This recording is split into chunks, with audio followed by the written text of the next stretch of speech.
everyone, I'm Darlene and welcome back to Super at 60. I'm so happy you're here today.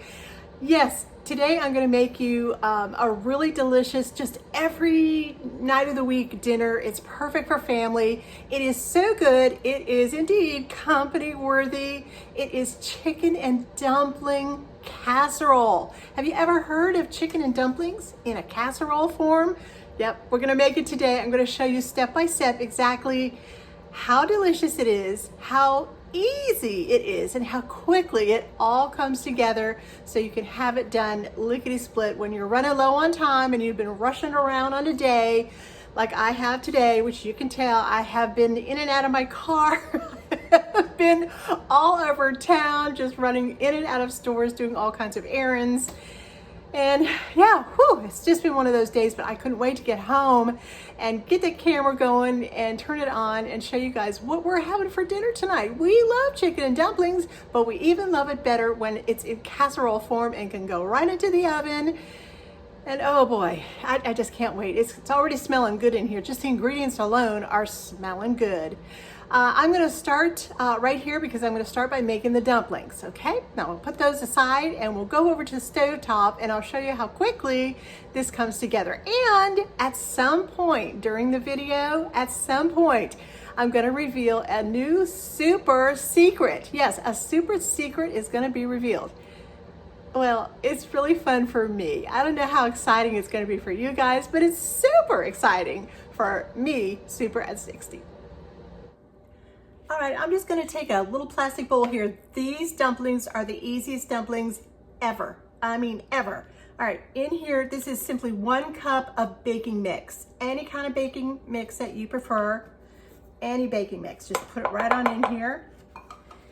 All right, and in my little teaspoon, literally my little teaspoon here, I have 1 teaspoon of basil. All right, this basil, this precious, beautiful basil is right out of my garden. I harvested it earlier this summer, and in it goes, and that's all you need. So stir that up.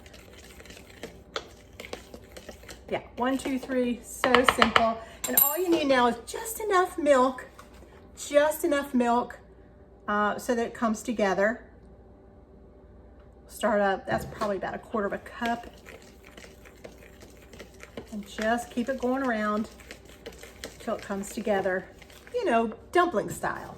Drop dumplings. All right, and maybe a 1/2 cup total so far. 1/2 cup to 1 cup of flour. Does that sound about right? I think so, because it's looking really good. Yeah, I think I'll put 1 more, just until the flour actually, I mean the mix starts to come together. You know, I'm not gonna put any more in here. That's about perfect.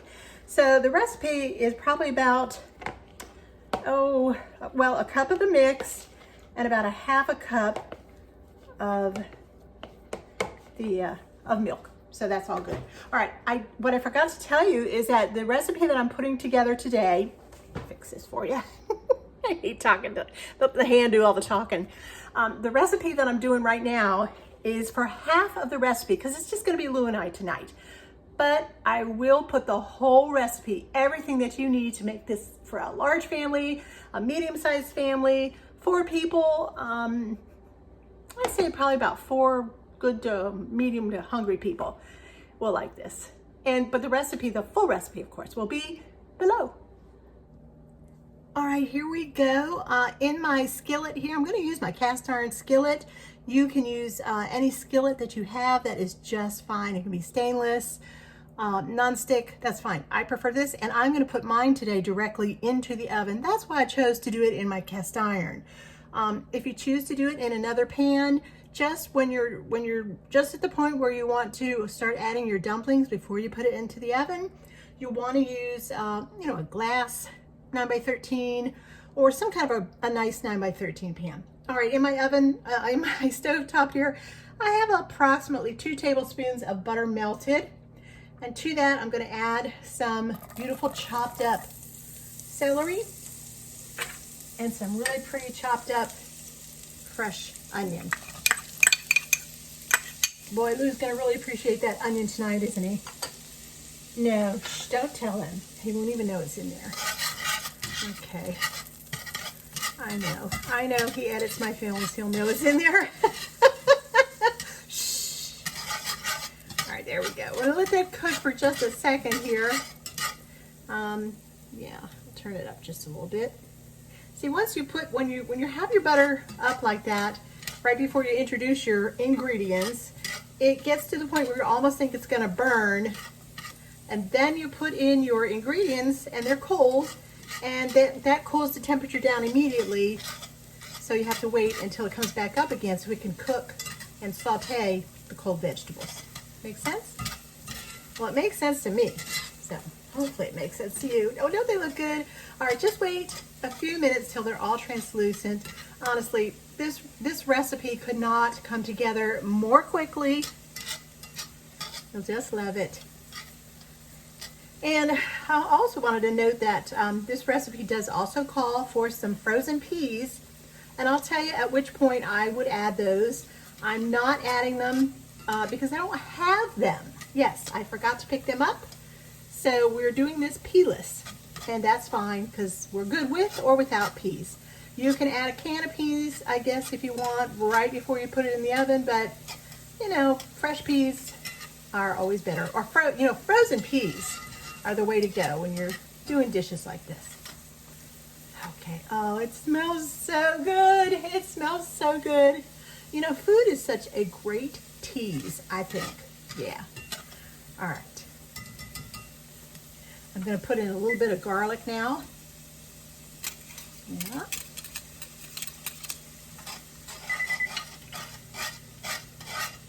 Sorry, my tummy keeps hitting the timer thing here, and that's what's causing that little beeping sound. I'm sorry.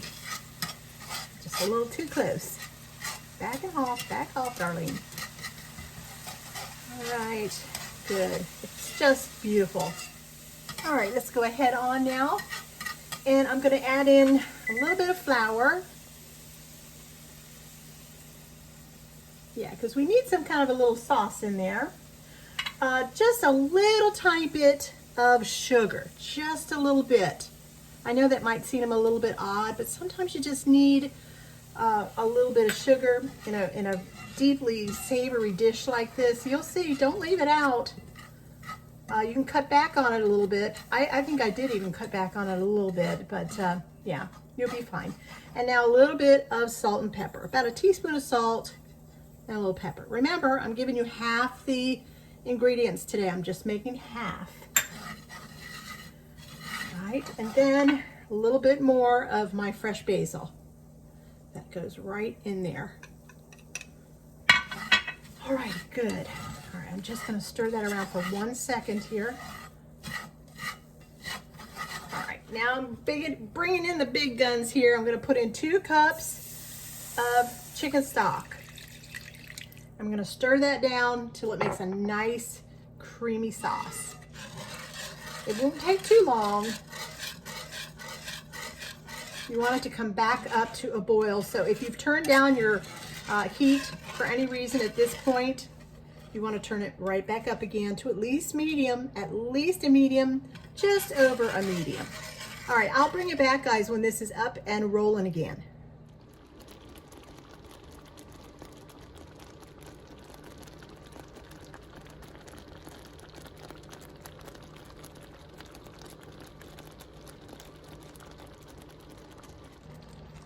All right, look at that. It is just perfect. It has just come up to the boil, and I've turned it back down. This is the point right now where you want to add those frozen peas if you want to use them. I strongly suggest you use them, and I could have kicked myself when I came home. I even went to the grocery store. Yep, and I forgot the frozen peas. That's what happens when you don't have a grocery list and you're hungry. Oh well. Now we're going to add in our chicken. 2 cups of cubed up cooked chicken. I made this chicken yesterday. I just threw a whole bunch of chicken legs and thighs and a couple breasts into a great big pot of water with some flavorings, you know, all kinds of stuff, and some bouillon, salt and pepper, and I guess some celery and onion and such. And I just let it cook, you know, to medium to low all day. I mean, it just cooked. It was so beautiful. And I did end up, I took it out and I made a beautiful stock with it. And then made chicken soup last night too, with a little bit of the chicken. And so anyway, I put the chicken in the, you can do this too. Just take a Sunday afternoon or a day when you're off and you have some time and make yourself a whole bunch of chicken at once. Even if you don't have time to pull it off the chicken that day, off the bone, stick it in your refrigerator like I did. And you'll be ready all week to make some wonderful chicken dishes. All right, here we go. Okay, I'm so excited. Now here comes the best part. Now we're gonna put those dumplings in, okay? And here we go. I'm just gonna take little teaspoons full and we're just gonna drop them just like that, okay? Just right in, find all kinds of spots, drop them in there, mound them up as best you can, nice and high. They are beautiful. All right, and here is the very last one. I have scraped this little bowl right down to the bottom, right here. Beautiful. All right. All right, this is gonna go into a 350-degree oven for approximately, 20 minutes or so. You wanna keep an eye on it, and that's uncovered. Then you wanna put a cover over it. You know, just a loosely fit piece of aluminum foil, and bake that for another 5 to 8 minutes. And then with the toothpick, you wanna test out your dumplings just like you would on any baked good, and just make sure that they are done in the middle. All right. You know what? I think right now might be a good time for that station identification surprise break.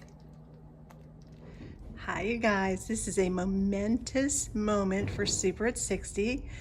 I now have a P.O. box. You guys have wanted me to have one, kept asking, and there it is. Okay. And let's see if there's anything in it. Well, let's see if I can get it open first. It's a little tricky. That. It's empty. It's empty. Well, I hope I come sometime and it is nice and full. If you write me, I'll write you back.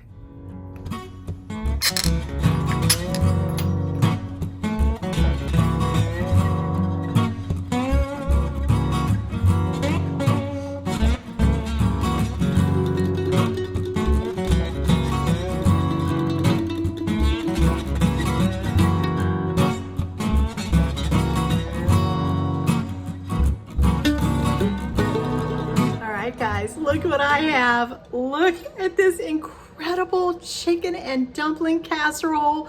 Look at that. Isn't it stunning? It is so beautiful to look at. Look at that beautiful, beautiful, rich sauce. It's so beautiful. It's chock full of chicken, and these dumplings are so beautiful, and they are so light you can just see them. Oh my goodness, they're beautiful. All right, this sauce, you just can't beat putting together a sauce like this. It's kind of what they call a roux. If you've ever heard that terminology before, and I'm sure you all have, you saw how easily you can make it. And yeah, there's just no need to go out there and buy any kind of thickeners or anything like that. You have everything you need, undoubtedly, right in your kitchen. And if you don't, just go get you some, and you can have some chicken and dumplings for dinner tonight. All right, here we go. You ready for a big bite? Well, we'll take a little bite. Right as the phone rings. Can you hear that?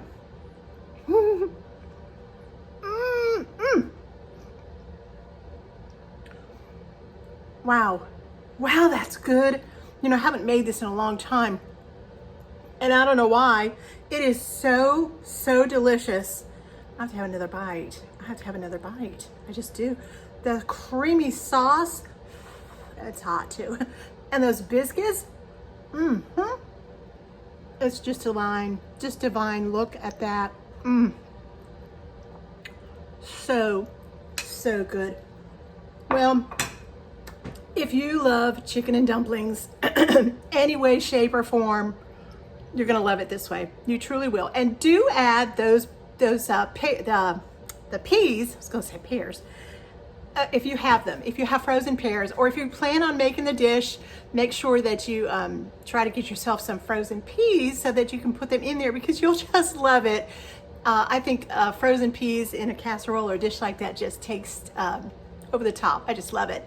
But like I said, you know, even if you have some canned peas and you just want to throw them in, make sure you drain them well, throw them in. Make sure that they're sweet, the sweet peas. That will work best. And you know, right after I put this whole thing together and I put it into the oven, I looked over on my kitchen table because it's all spread out right now. I'm cleaning closets, cleaning my spice cabinets and stuff, and everything is just poured out on the table right now, including, guess what I found? A great big, and I mean a big can of sweet peas. So yeah, we could have had that tonight, but poo on me. All right, guys. Well, I hope that you enjoyed. Oh, I hope you enjoyed my my surprise news. Wasn't that fun? You guys have been asking me that for so long, and I'm so grateful. I have received a couple sweet little notes from some of you, but I now have a P.O. box that I can give you, and I will have that down below for you. And anytime you want to drop me a line, I would absolutely be thrilled that when next time I go to check out my mailbox, there's something in there for Super at 60. Oh, I'm going to be so excited to receive something, and I'll send you something back. I'll send you something back, I promise. And so thank you so much for joining me. And Lou and I are just going to sit down for dinner right now, and I will see you next time on Super at 60. Bye now, and Lord bless.